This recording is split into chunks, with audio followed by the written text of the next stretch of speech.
I do think that celibacy should be like a credible and feasible path as well. Hmm. I mean, both marriage and celibacy are inherently challenging in their own ways, but Hmm. I think that we make at least celibacy and maybe marriage too more difficult than it has to be. Welcome to Communion and Shalom. In this podcast, we are exploring how the biblical and historic Christian faith can engage sexuality, ethnicity, culture, and our local communities as we pursue the flourishing of God's kingdom. Our goal is to engage these topics charitably and with nuance.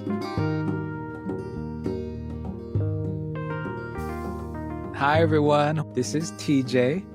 Today, I am here without David Frank, but I am also here with my friend Lucas, who is part of the Side B community and someone whose voice that I wanted to make sure was heard, because I think he has interesting perspectives and kind of interesting sensibility in the Side B community in general.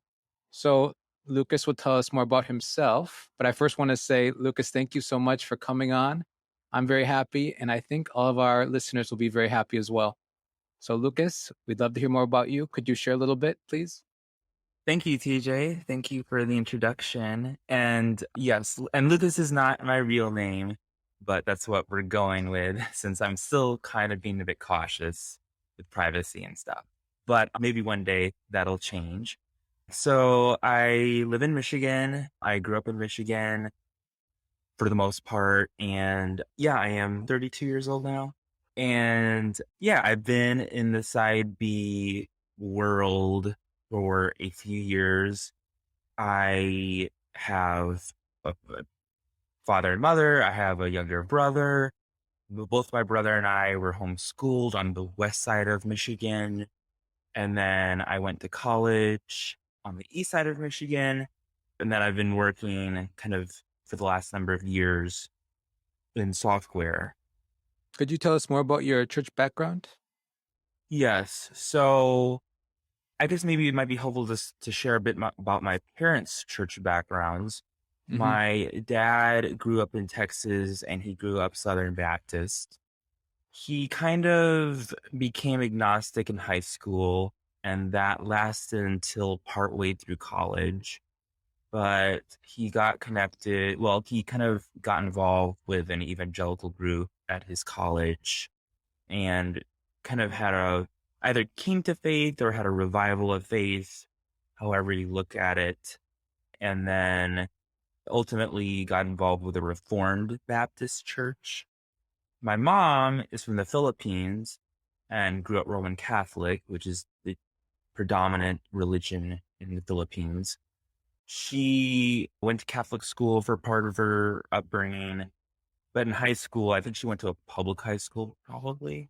But in high school, she kind of also became agnostic in a different way than my dad. My dad was always conservative. Even when he was agnostic, he was always very conservative. My mom was more kind of sympathetic with Marxism. And then in college, I think someone from Navigators reached out to her, and so she became kind of Protestant Christian through that. And then came to the US to work as a nurse. She lived in New York City for a while, but then ended up at the same Reformed Baptist church that my dad was going to in New Jersey. And that was because of her own kind of theology trending in a more Reformed direction. So they met at this Reformed Baptist in New Jersey. They got married. They moved to Michigan. And part of the reason they moved to Michigan was because of a Reformed Baptist church in Grand Rapids, where a lot of the people were homeschoolers.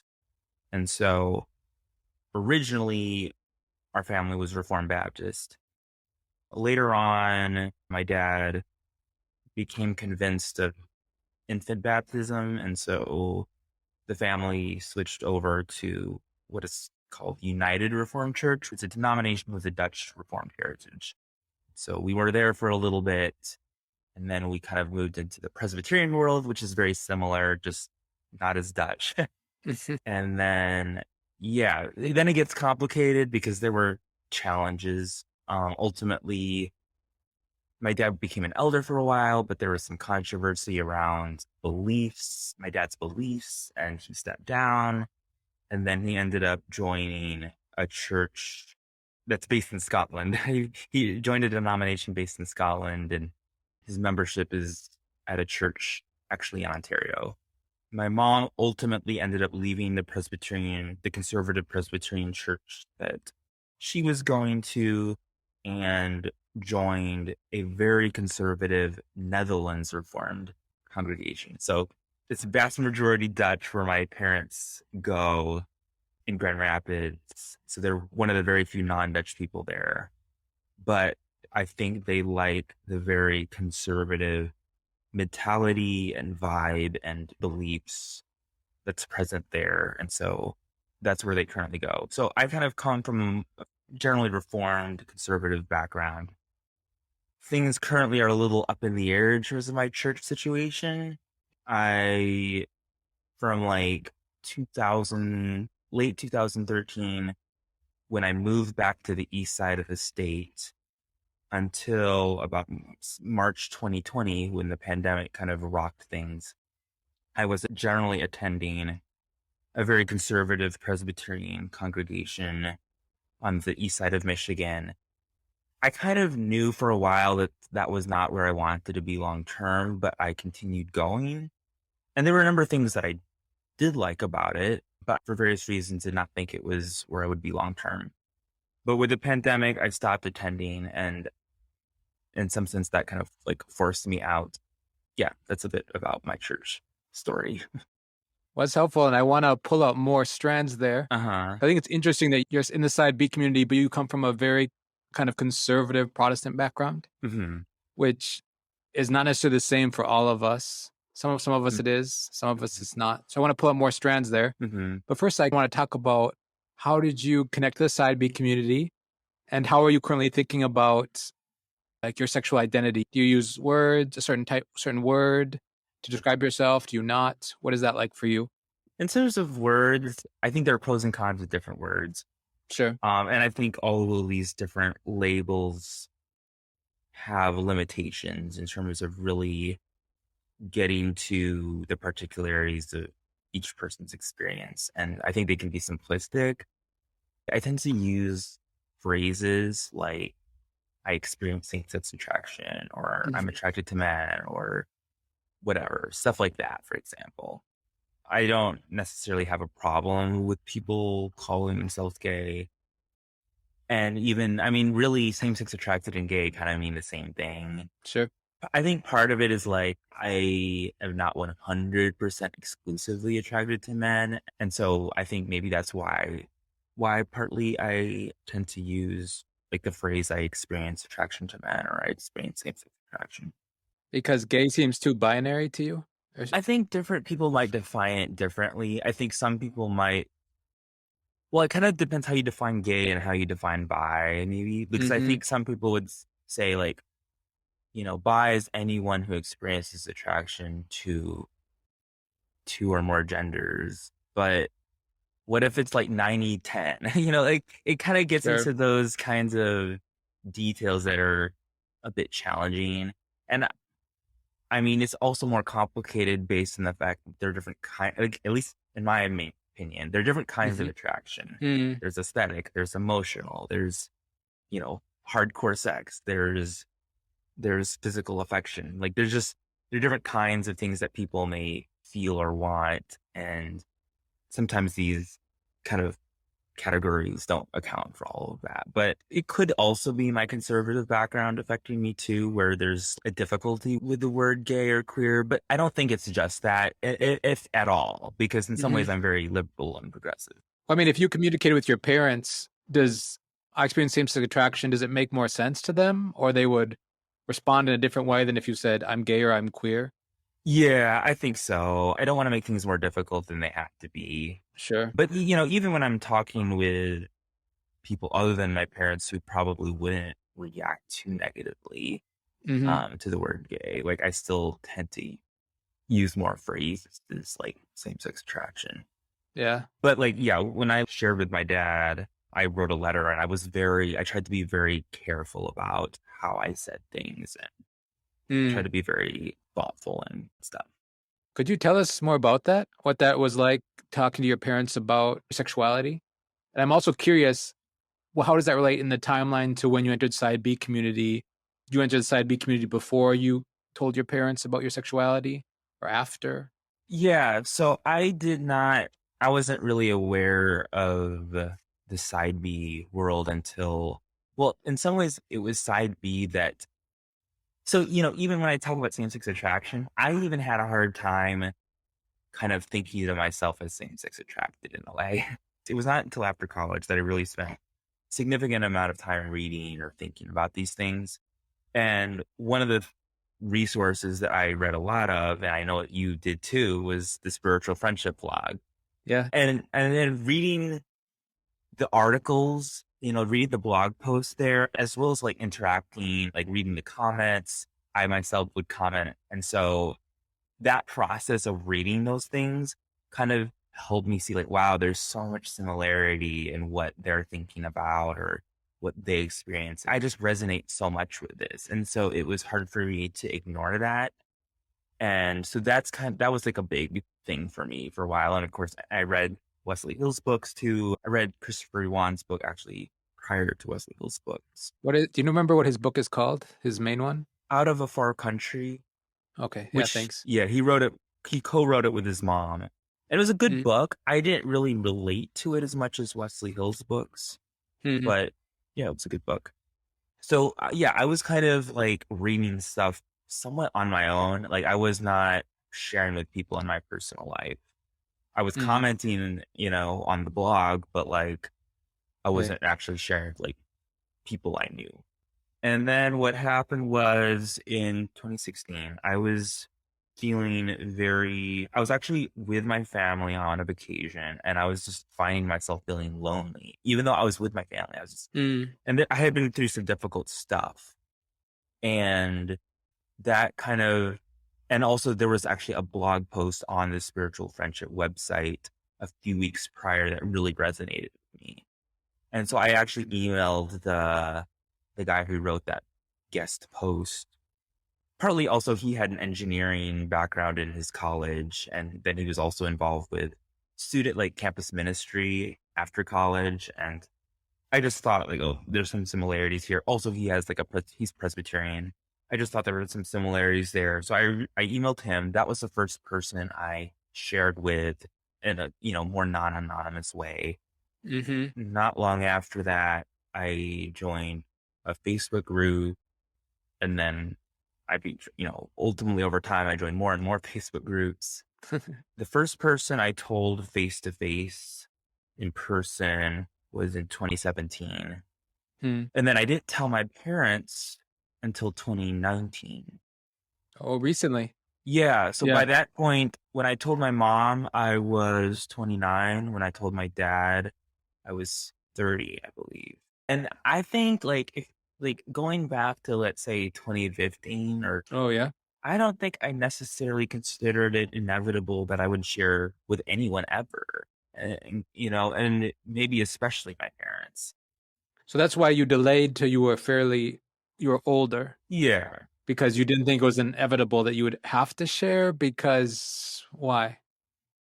I guess maybe I didn't think it was necessarily a big enough issue or a big enough thing. I don't know. I mean, I myself hadn't really started introspecting a lot through a same-sex attraction lens until kind of late anyways. Uh-huh. And I've even heard like it takes on average 5 years for someone to share with their parents.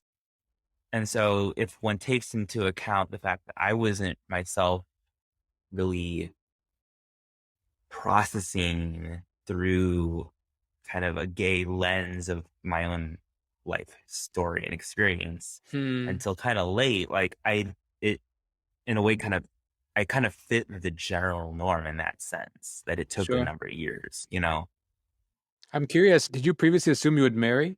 Was that your assumption from your early 20s until 30? Maybe you still assume that. I'm just saying, was that what you thought? It was definitely my assumption as a teenager, I think, Yeah. or like as a kid into my teenage years. I think in college, I started maybe, I think when I was like, let's say 14, I think I badly wanted to get married. And Mm, it was bad. I think a lot of it was, I mean, a lot of it, if not all of it, was like wanting to have sex. no, sure. But then I think in college, I had a vibrant social life.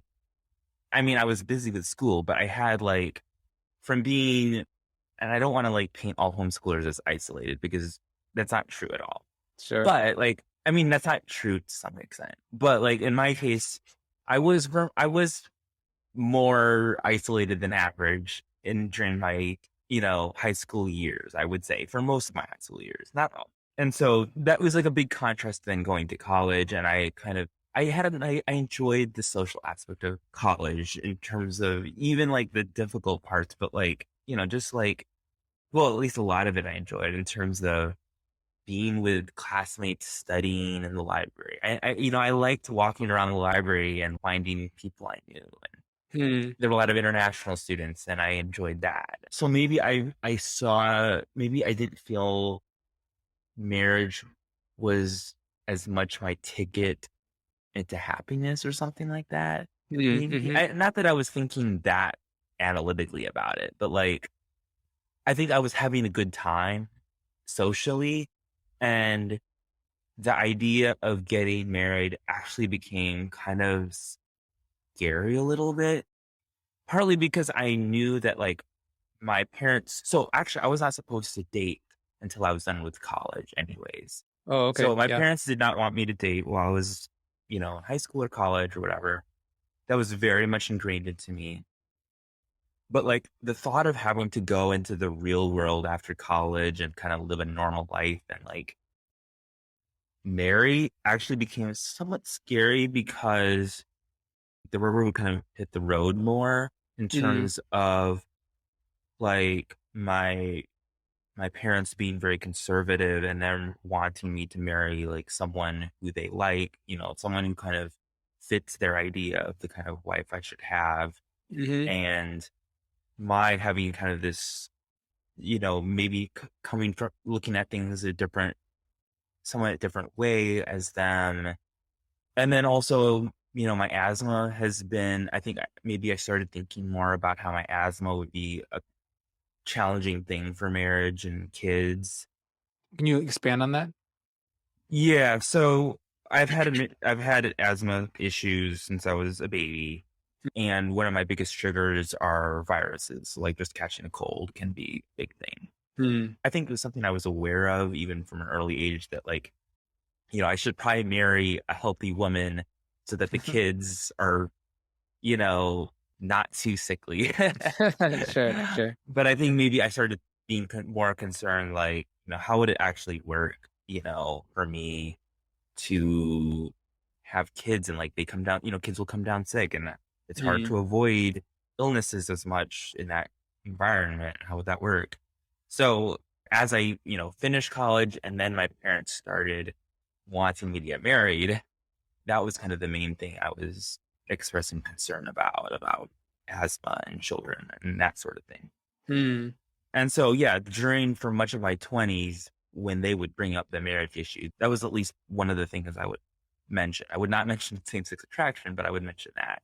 But you had noticed same-sex attraction in your life prior to this, even though it didn't quite fit into your framework of conceiving of things. Am I understanding you well? Kind of. I mean, yeah, especially like if I think about things in hindsight, like Hmm. it depends what kind of framework one is using. But like if one wants to put on kind of a LGBT lens and look at my life, Hmm. you can kind of connect some dots and kind of make sense of certain things Sure. through that lens. But I think prior to, 2013, let's say, I think I was more thinking in terms of body image issues. I think that was kind of the main lens I was looking at things, where I was like, I knew that I did not like my body in certain ways. And so, like when I would be like looking at other men, taking strong interest in other men and their bodies, whether online or day to day life, I was kind of more thinking of that as my maybe finding an escape from my body image issues, or more looking for inspiration or what have you, or my kind of longing for their sense of confidence or freedom Hmm. about the nature of their bodies or what they would wear or not wear in public, what their bodies were like, etc. Yeah. And I also come from a family that was very conservative about modesty. Mm-hmm. So like quote unquote modesty. And so that also was like a factor where I kind of envied or longed for a sense of freedom about, like, I just like, it seemed like other guys kind of carried themselves with a sense of being comfortable in their own skin and being their bodies being seen in public in ways that I wanted, Hmm. but didn't totally have. Uh-huh. Okay, interesting. It's just a background sort of dynamic to your thinking about same-sex attraction Yeah. as part of the longer going way of trying to understand it within the kind of in the warp and the woof of your life, or the weave of your life. So we mentioned so you told your parents. I'm curious, how did they react from their particular positions as rather conservative Reformed Protestants? Yeah. So with my mom, I wanted to share with her first Mm-hmm. because I think I was more concerned about my dad's reaction. I didn't want to like surprise my mom exactly by telling them both at the same time and like her having to Mm. deal with my dad's reaction. So there was a weekend that my dad was out of town and my parents wanted me to be with my mom while he was out of town. So it was kind of a good opportunity for me to share. Hmm. But Sunday evening kind of rolled around and I still had not shared that weekend. So I think I prayed that, God would make it really easy for me to share, that it would just kind of fall into place in a way, something like that. And it kind of did actually. So Hmm. we had dinner and then kind of we were continuing to talk, and my mom was kind of asking, I think first about my brother and marriage as it relates to him, and then about me. And then it was like kind of like, different reasons for not pursuing marriage. She would ask like, why not, why not get married? And then Okay. maybe I would give like the asthma reason. And then Yeah. she'd say like, what else? Are there any other reasons? I'd say like, Yeah. maybe I'd mention another thing. And then maybe she'd ask any other reasons. And then I did share about, I think I said something like, I'm aesthetically and emotionally more attracted to men or something like that. Mm-hmm. At first, she remained calm, which I'm glad she did. Like, she remained calm that Did she whole. understand what you meant? Did she like connect to what you're trying to say in that moment? She kind of, so her initial kind of reaction was like, oh, that it's not a big deal, that women can be wowed and amazed by other beautiful women. Like, that's pretty Sure. common for women. So, like, that's not a huge deal. Or, but like, women might really care about their female friends a lot, and that, they might be a huge important thing for them. And Hmm. so, like, at first she was kind of taking that approach, but I don't know. What I said was like that it it also affects like how my body responds. And Oh, okay. she kind of verified what I meant by that.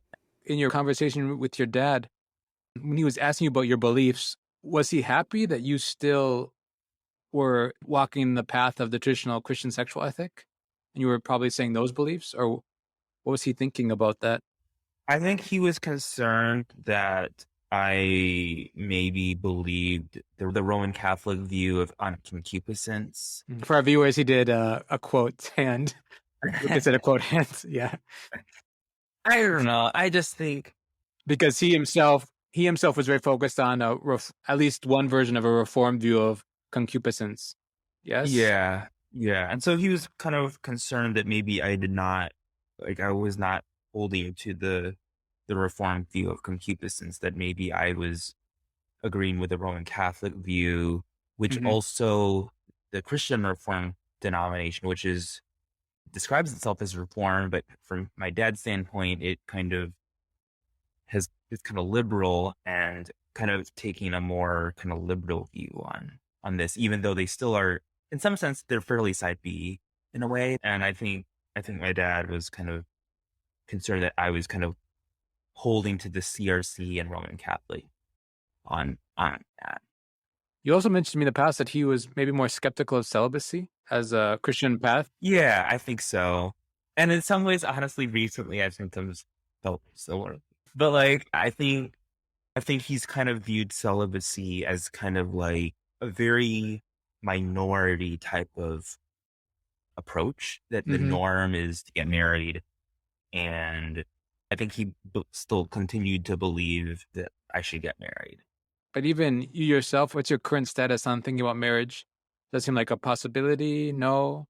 You're kind of unsure? I guess it's complicated. I mean, that Mm. the whole question is complicated. I think it could make things better. It could make things worse. Mm-hmm. Sometimes I'm also not sure, like, what do I need to feel towards a particular woman in order to get married to her? Mm. And I don't think there's necessarily a universal answer to that. I think part of it is a cultural thing in terms of what we in our culture think is to be expected and to be felt Mm-hmm. Mm-hmm. within dating and within marriage, that Mm-hmm. not all cultures necessarily would assume. And so in some ways, I kind of envy maybe the more traditionalist cultures where marriage is maybe a bit more pragmatic and Mm-hmm. not as romantic. Mm. But then at the same time, I don't think it necessarily should be pushed so much as maybe some cultures do, that you have to Yeah. get married. In some ways, my dad, I think, in some ways, kind of has that traditional perspective. Because Mm-hmm. for my dad, so much about marriage, I think part of it is is a skepticism of the feasibility of celibacy from like a sexual standpoint. Sure. But I think part of it is also that my dad really, really believes that procreation is important. So you mentioned your father, he really emphasized procreation, and I 100% get that from my own Christian tradition, but also from my relatives, the parents in my life also want that. And they tell me specifically, we want you, TJ, to have children and like continue our family. Has your father ever said that to you specifically? And then also, I was curious, I think your brother would be labeled as straight from what I understand from our past conversations. And is he likely to have children, do you think, in his life?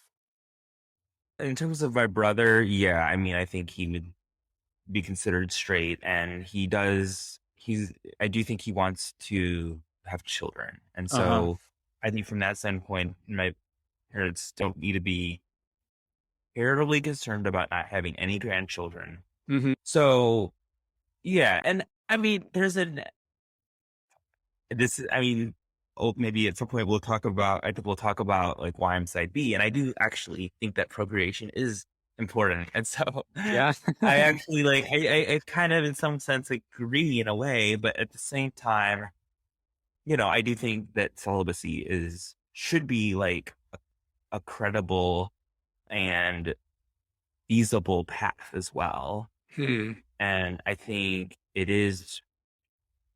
culturally it's more difficult than it has to be. I mean, both marriage and celibacy are inherently challenging in their own ways, but Hmm. I think that we make at least celibacy and maybe marriage too more difficult than it has to be. Could you unpack that? For example, what sort of ways do you think that I think you mean by we, I think you mean people in the US, but what do you mean by that? Yeah, maybe this is an idealistic idea in my mind, but let's imagine a society where you've got this village where people live in the same village over the course of their lives. You know, the the men are working with each other to farm or whatever, or fish or whatever. The women are working with each other in their own ways, and there's maybe there's more communal life in the Mhm. community, and Mm. maybe there's more opportunity for long-term friendships and connections, and being able to kind of count on people to still be there. And having to rely so much on one person, one spouse, for one's emotional life and for one's kind of sense of connection and intimacy. Hmm. And being able to work with one's body alongside other people, including other people of the same gender, in embodied ways, and all of that. Like, I think maybe in that kind of atmosphere, it might be less intimidating to have more kids because you have like the support of a whole community in that. You're not kind Hmm. of just relying on your own nuclear family. Maybe the marriages would be stronger because if things are rocky in the marriage relationship, it doesn't mean like one's whole social life is just totally non-existent. You know, Hmm. one can kind of rely on the community as a whole to kind of keep the marriage together for through those difficult times and to kind of balance things out in terms of the emotional challenges that can come with a rocky marriage. Hmm. Hmm. If one's celibate, you know, at least one can still have influence and be a contributing member to the next generation because one's kind of embedded in that communal life. And there are still opportunities for long-term in-person friendships as well. So that's kind of like my little utopia. But I think what you're saying has been realized in other places in the world. So, hmm, yeah, but I don't. It seems like maybe some of those places would push marriage more, yeah. but maybe in those cultures, marrying someone that one isn't like super duper attracted to could be easier because there's not as much of a reliance on kind of like this romantic ideal. Sure. There's maybe a bit more of a practical approach, Yeah. marriage and procreation. That's especially the case where marriage is more of a function of social alliances and less a function of, as you said, like romantic attraction and attachment. I think what you're saying it does exist, Yeah. but less common now because romantic versions of marriage are like dominating the globe in a lot of places. So, Yes. And my roommate is from an Asian country, and interestingly, like he and I recently watched a movie called Minari, which is about a Korean American immigrant family. hmm, And I think one thing that he kind of doesn't like about his own kind of Asian cultures, his Asian culture and some other Asian cultures, is that marriage can be so kind of pragmatic and practical. Like he yeah. kind of does want a more romantic kind of thing. Yeah. In talking with my relatives in Africa, I've thought before that, or once one of my brothers made a comment. He said that basically by having a lot of romantic attachment, it helped him not wander away from his marriage. Because in that context, polygamy is a live option. You actually Mm, could, like, it's conceivably possible. It's not illegal, it's legal. There's a mm, framework for knowing about it. People, they think it's wrong, but they won't immediately be like, oh, that's an abominable sin. What are you doing? mm, mm, So by having a romantic attachment in that sense of layering a lot of intimacy on one relationship, he thinks it would have helped him not take another wife. Who would he be more romantically attracted to later? Do you understand what mm, I'm saying? mm, So there's balance and factors. mm. Did he end up? No, he's unmarried. We were just Oh, we were just hypothetically thinking about it. oh, okay. But I'm trying to get at there's a factor of it seems like having some level of romance is helpful, but in some Mm, contexts, like contemporary Western contexts, mm, it's like the only thing, like almost the only thing mm, that people look, not exactly, but the thing that they explicitly look for is romantic, mm, just how you make me feel. And they constructed marriage to be mostly like, it contains everything. Like I need my mm, soulmate through marriage. They have to be my compatible emotionally, my mental compatible mentally. They have to provide, it's a socioeconomic alliance. They have to want children. They have to do this and that and mm. the other thing. But as you said, in a lot of communities, other people filled a lot of those roles instead. So Yeah, I think some of that, what we label as romance, can be somewhat dispersed a little bit more. I'm Yeah. hoping, I think that's one of the most interesting conversations that happens in the side B world is thinking about what romance is and kind of pulling it apart in some ways and kind of understanding the desires that are inherent in that? Because the term romance is very broad in English, at least in the US, and can cover a lot of different ways of being connected or attracted to someone. I wanted to ask you, can we pull out the kind of multi-ethnic strand of your life and so for in relation to your side B life? You mentioned, of course, your mom's Filipina, and I think your dad's European White. American. Yeah, white. Mm. So yeah, how did that play a role in your side B experience, or kind of talking to your parents, if in any way, if at all? I think it's possible that like my mom's Asian or Filipino background may have been a factor for her wanting to keep things in the family. I think Hmm. that could be maybe a more traditional, at least, I don't know, Asian or at least East Asian, probably multiple parts of Asia, like sensibility.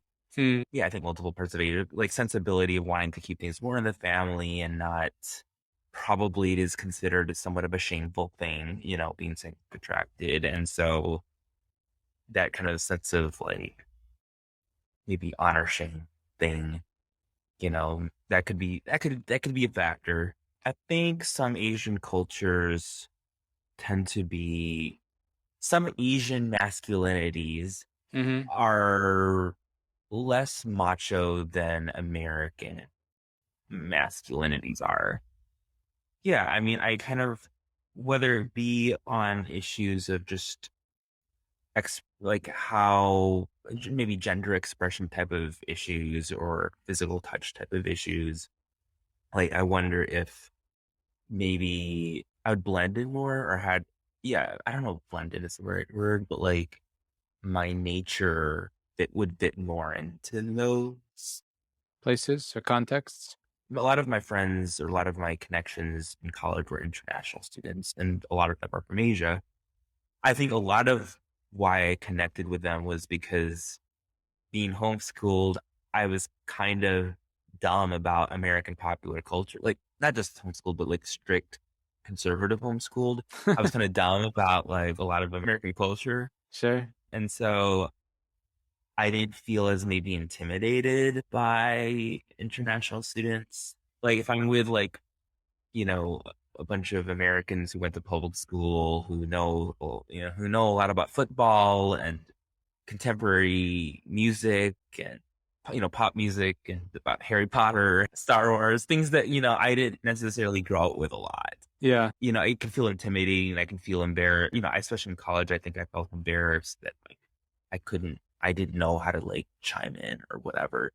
I sometimes didn't even understand exactly what people maybe were even saying sometimes. Like I didn't even understand, like maybe people would be making references to shows or things that I didn't really know what exactly they were. Things like that. It was maybe a little intimidating or I felt a little bit inferior being with other Americans.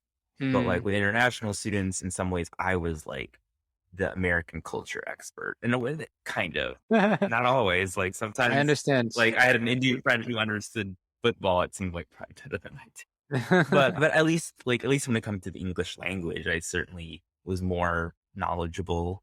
Yeah. And even if there were certain things I didn't know, they wouldn't necessarily. I didn't maybe feel like I would be judged for it because overall I was still the American and they were not. Hmm. But yeah, but maybe another factor for my relating to these international students was also just feeling like less pressure to be cool Hmm. and maybe more openness to close friendships, maybe. Hmm. I don't necessarily want to paint American culture too negatively because I think there are lots of social circles in mainstream American society where things are more like what I want it to be in particular ways. Hmm.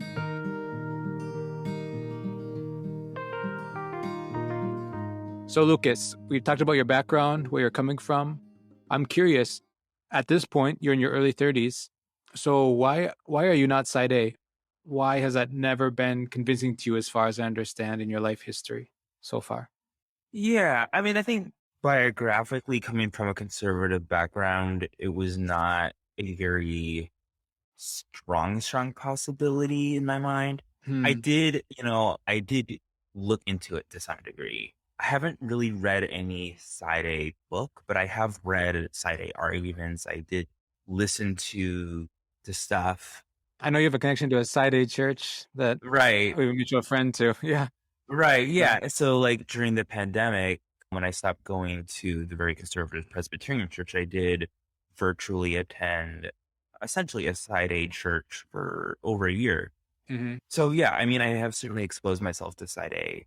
And of course, actually back when I was like 18 or whatever, I heard arguments that are more, that at least somewhat tend in that direction. So I'm somewhat, I am aware to some degree of the different arguments, but it just seems to me that marriage seems to be described as a one flesh union between male and female. It seems like it's always presented as male female. in the Bible, you mean? Yeah, in the Bible.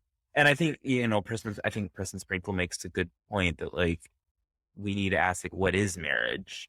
Rather than being like is same sex marriage okay or not, rather it's helpful to ask like what is marriage? And Mm. I think the male femaleness of it is inherent in it. I think in some sense, I think that same sex marriage is technically an oxymoron.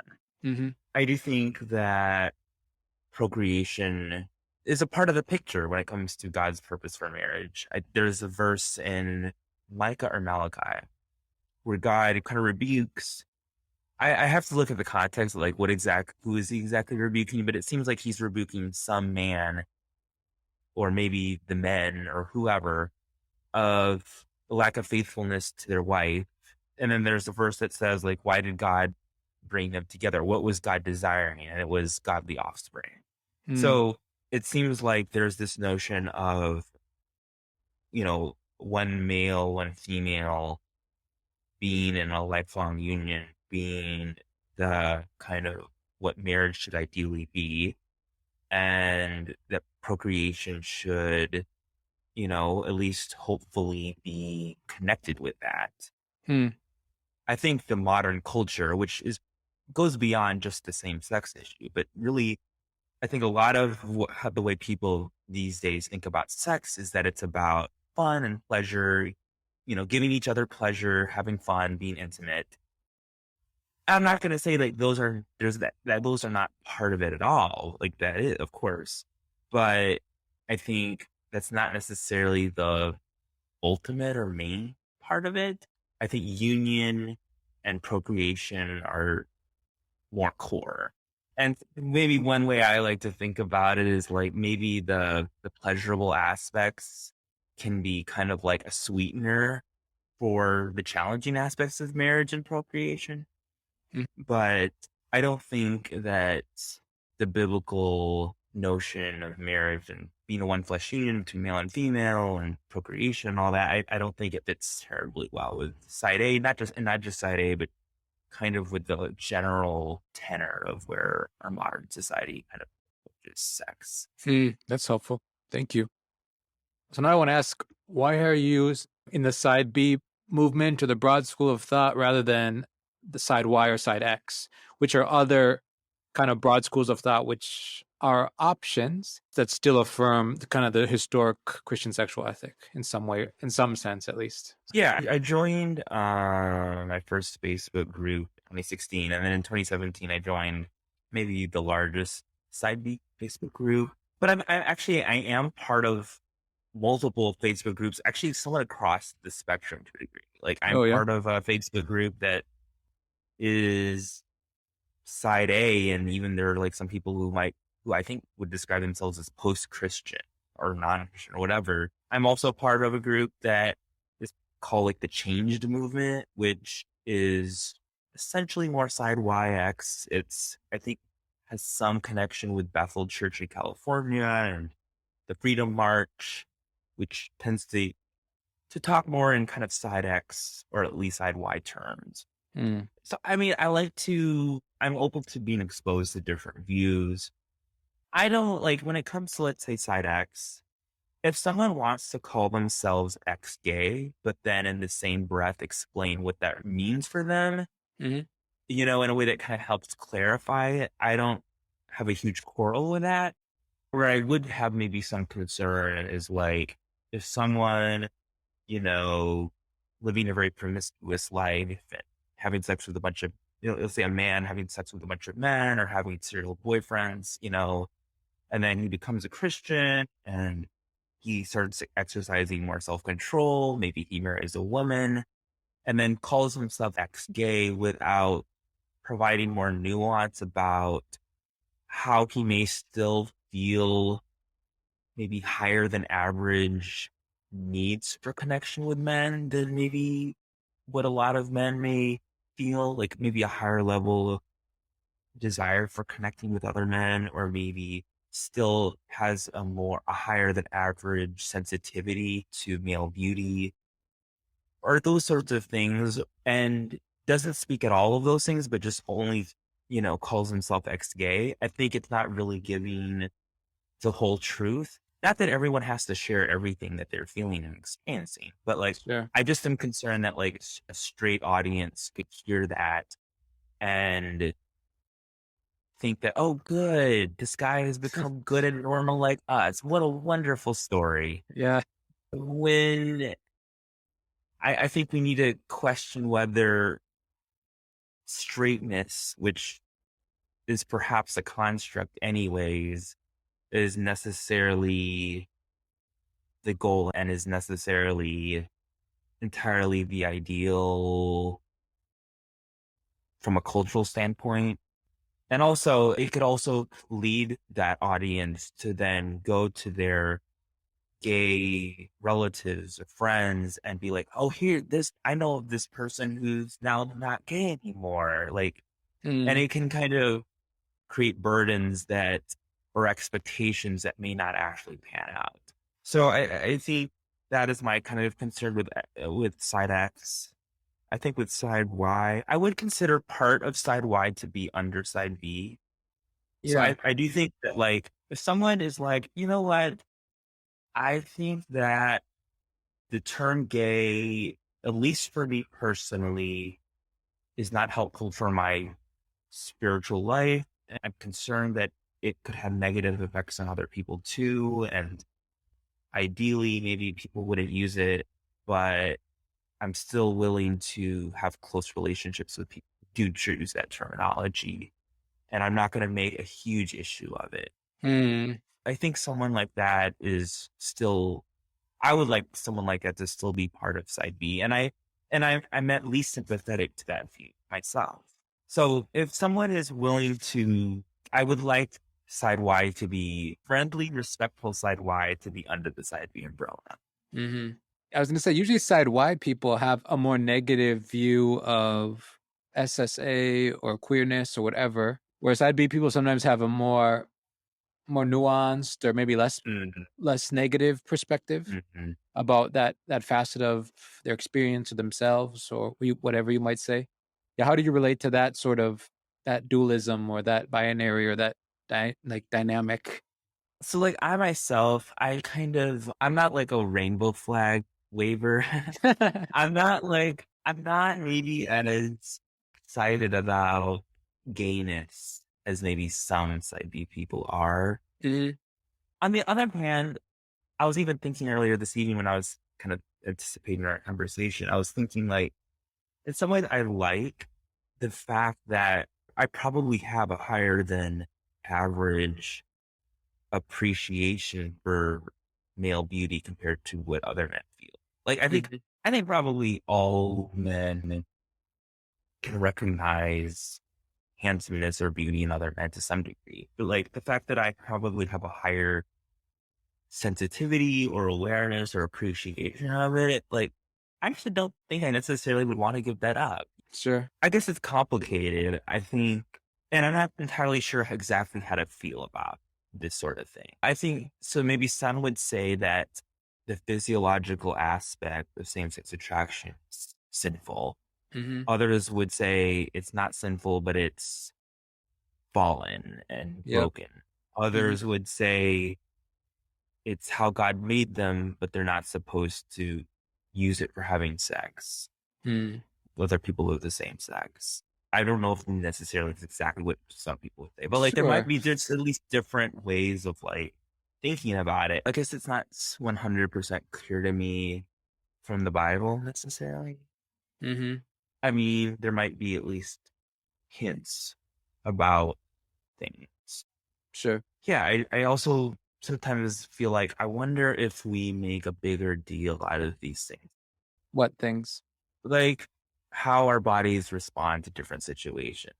Mm. Like, does that even need to be made into a big issue? And like if it hadn't been for 19th century psychologists hadn't kind of brought this into the academic world and then ultimately into the popular imagination of like heterosexuality and homosexuality is kind of these two main categories. Like Hmm. if this hadn't kind of arisen, maybe a lot of young people wouldn't have agonized as much over their physical feelings in different contexts. Hmm. And maybe we wouldn't have to make these as big of an issue as maybe it is in our society now, or it is in churches now.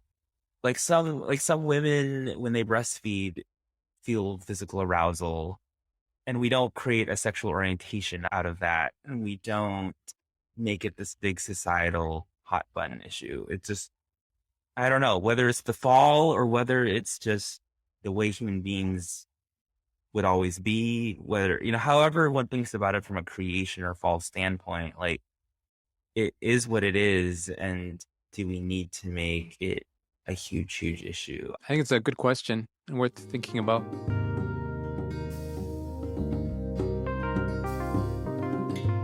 I'm curious, do you well, I had kind of two thoughts. I think that your willingness to think about it kind of puts you in side B. Because usually if you have a very strong negative stance, you'll be in what we call side Y, right? About the whole topic Mhm. of queerness or same-sex attraction, whatever. But since you're willing to think about it, defer judgment in a certain way for some time, Mhm. I think that kind of pushes you inside B more than inside Y. Yeah.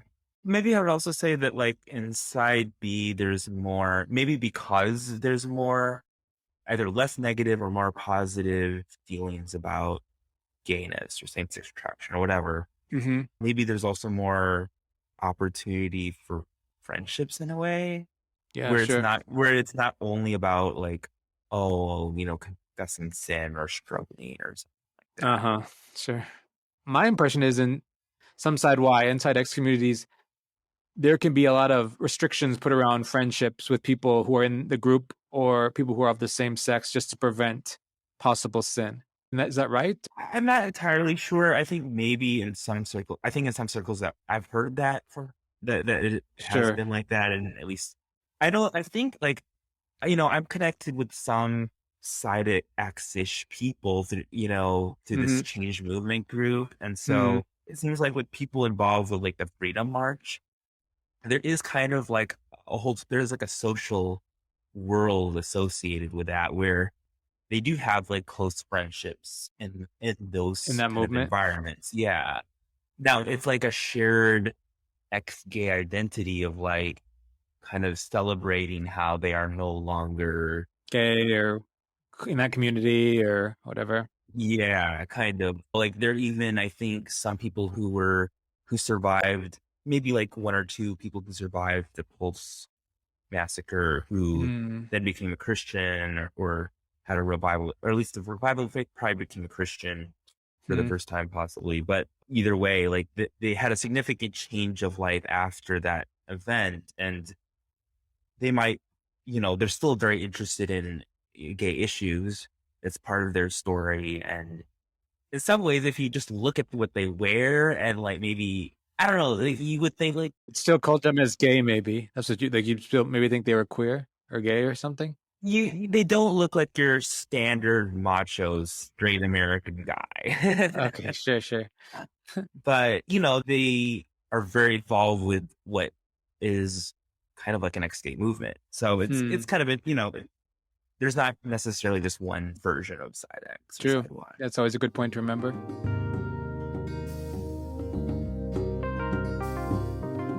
I was curious, currently I think about queerness, or I guess SSA, as kind of a special affinity towards someone of the same sex. Does that Mm. does that kind of resonate with how you think about it as well? Because I want it to be somewhat broad because it involves multiple aspects. I don't know. I'm curious on what you think on that. That's kind of how I'm processing it, is when I try to tell people about what it is. Does that make sense to you or no?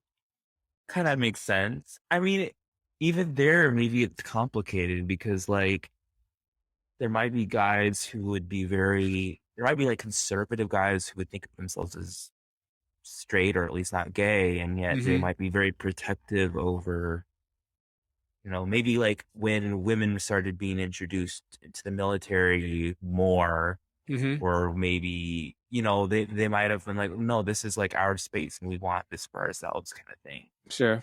And so even there, maybe it's complicated, but I do think that, yeah, probably folks like us, there's just something about the same gender or the same sex that we're drawn to at least more. Mm-hmm. I don't know if it's like, maybe it's is it a difference in degree or a difference in kind or blend of both? Those are good questions, but I say it because for me, it's really more than just who I desire to have sex with sometimes, but it's definitely who I want to be around often, kind of the friendships I desire, sort of even romantic. Sometimes I feel like, I guess I feel so homoromantic, but I don't know if I feel very like I want to have sex with other men. Sometimes I just feel like that. Yeah. So that's why I think we need a broad definition in some way, because it's not just really who you might desire to have sex with. I don't think, at least from my experience of not being straight, basically.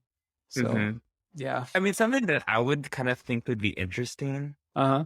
is, so how like with like personality, we have, Myers-Briggs, you have Enneagram. Mm-hmm. I think there was like some research done to try to come up with like a scientifically based way of dividing up personality types based on like actual data.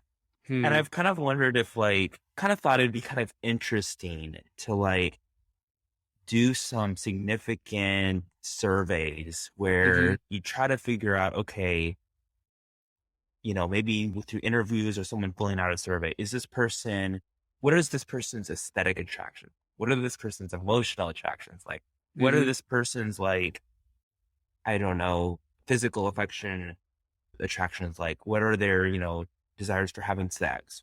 What are their maybe social, like in terms of who like they want to be friends with or, relax and hang out with? Like all break it down into all those different kind of categories and like see if they're actual clusters of similarity. Because like, at least theoretically, it's possible for someone to be emotionally attracted to one gender primarily, but then sexually attracted to the other gender. Yeah, true. To be like, yeah, to mainly want to have sex with someone of this sex, but mainly want to have deep emotional conversations with someone of this other sex. So true. And maybe gay, straight, and bi isn't actually the most scientific way of dividing it up. Yeah. Maybe there are like 5 categories that we don't even have words for that are more scientifically based. Or maybe it's this like, or maybe there are 8 or 9 or who knows, or maybe it is just 3, but maybe 30% of the population doesn't fit well in any of those 3, So like I think that'd be kind of interesting to look at. We have a new project before us. You're right. It would be interesting. We have to make sure we have to get cross-cultural data as well as part of that endeavor. Yeah, just to see how it differs, if at all, across the globe. So yeah, it'd also be interesting to like especially look at the experiences or feelings of people who aren't familiar with our popular modern categories. Yeah. Like what is it like to almost go back from a Western standpoint, like in America, like to go back in time to when these categories were not so in our popular imagination, and like what were they actually feeling and experiencing, Mm-hmm. and how did they make sense of those feelings and experiences without the categories that we find very common today. Agreed.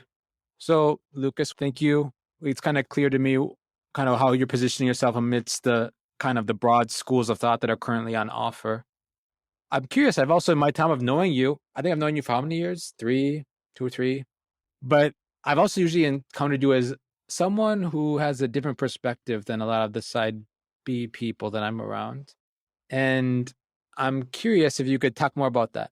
And part of that is for me that I've experienced is side B, as we mentioned in other podcasts, we're broad school of thought. We agree on a few things, but we're also pretty diverse. There's a lot of diverse sub schools, you might say, diverse sub ideas and sub communities and whatever in the group. I've seen you as having different, and part of that is because you were more sympathetic towards side Y schools of thought than some of the side B people that I interact with, at least. And yeah, but I think there's more. So I'd be curious if you could flesh this out. Well, are there any other that come to your mind, especially? Yeah, I think you also came from a more intellectual conservative tradition than a lot of people have come from quote unquote conservative Christian movements, but they're Hmm. not always intellectually oriented. Sometimes they're just more like example, conservative Pentecostal type movements are not necessarily engaging in explicit theologizing about this. And sometimes ideas of, this is wrong, the Holy Spirit can change you. So, like your father wanted to talk about the nature of sin regarding this, the status of sin in regards to same-sex attraction, which is probably a more sophisticated conversation than some of us have regarding this part of our lives. So that's another thing I noticed that you were kind of different on. I think from our conversations in the past and from engaging online, you mentioned there's occasional differences in what sexual attraction means to you in relation to being same-sex attracted. Also, of course, I was interested in your status as a multi-ethnic person, because in a lot of side B spaces that I know, it's mostly people who are European Americans, not exclusively, of course, but they're kind of the majority. So yeah, those are some things, but I'd love to hear if you have anything else you could say about those or others.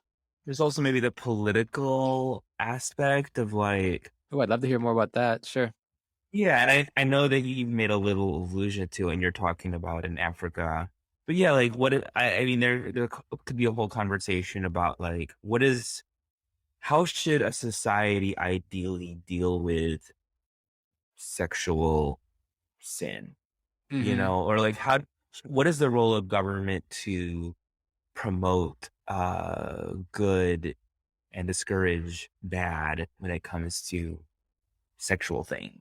It's almost like assumed that, the government should take a fairly laid back posture about these things. But for me personally, I am open to more of a role of government in trying to direct behavior in positive ways and discourage negative behavior, and not just on same-sex issues, but across all sexual things.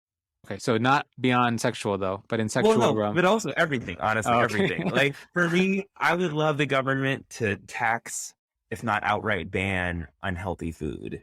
Mm-hmm. So I tend to be more of a big government person in some ways. But yeah, I think, there's things to think about there. I don't like an atmosphere of fear. I definitely don't think there should be a ban on gay identity. And so like when maybe some African countries might, Yeah, put a ban on that, I definitely disagree with that. I'm just asking. I assume you think gay sex should not be criminalized. So I don't know what you think, but you think that the government should emphasize kind of Christian marriage, basically. Is that right? Well, I think whatever the approach to sex between men, I think there should be some kind of fairness or parity or similar standard when it comes to, let's say, adultery. Like, I don't think there should be like winking at adultery and then coming down hard on, sex between men or something like Mm. that. Mm-hmm. So whatever the approach is, there needs to be some kind of like consistency, also compassion, of course. I think oftentimes people are behaving in certain ways because of challenging things in their past or because of circumstances where it can feel like the only way to resolve like a sense of being unloved or all things like that. Hmm. I think there should be compassion and understanding. I'm not necessarily opposed to some kind of social government, like some government based discouragement of adultery or sex between men, or I don't know exactly what that should look like. And, there's also the complication that there needs to be, I mean, biblically, there should be multiple witnesses. And so, as a practical matter, in terms of enforcement with any kind of laws in terms of those things, like enforcing I don't think rumors should at all be sufficient. I think part of this stems from you're willing to have a Christian government in some sense, right? Yeah. Yeah. Yeah.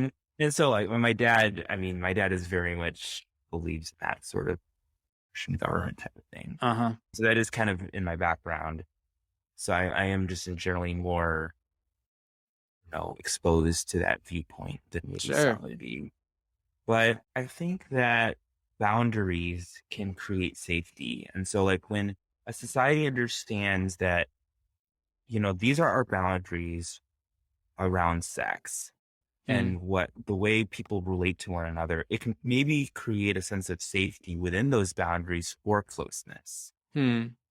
Whereas when there's kind of this somewhat chaotic, very, it may be inadequate boundaries in terms of people's behavior, it can create a lack of safety that can actually that can actually make it more difficult for there to be closeness. Sure. I think I'm open to those.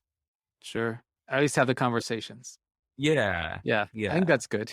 I've had a similar political progression. In my contemporary life, I'm much more interested in sort of post-liberal ways of thinking about the world where Christian governments could be more of a possibility outside of sort of the current way that's dominant, sort of secular liberalist societies.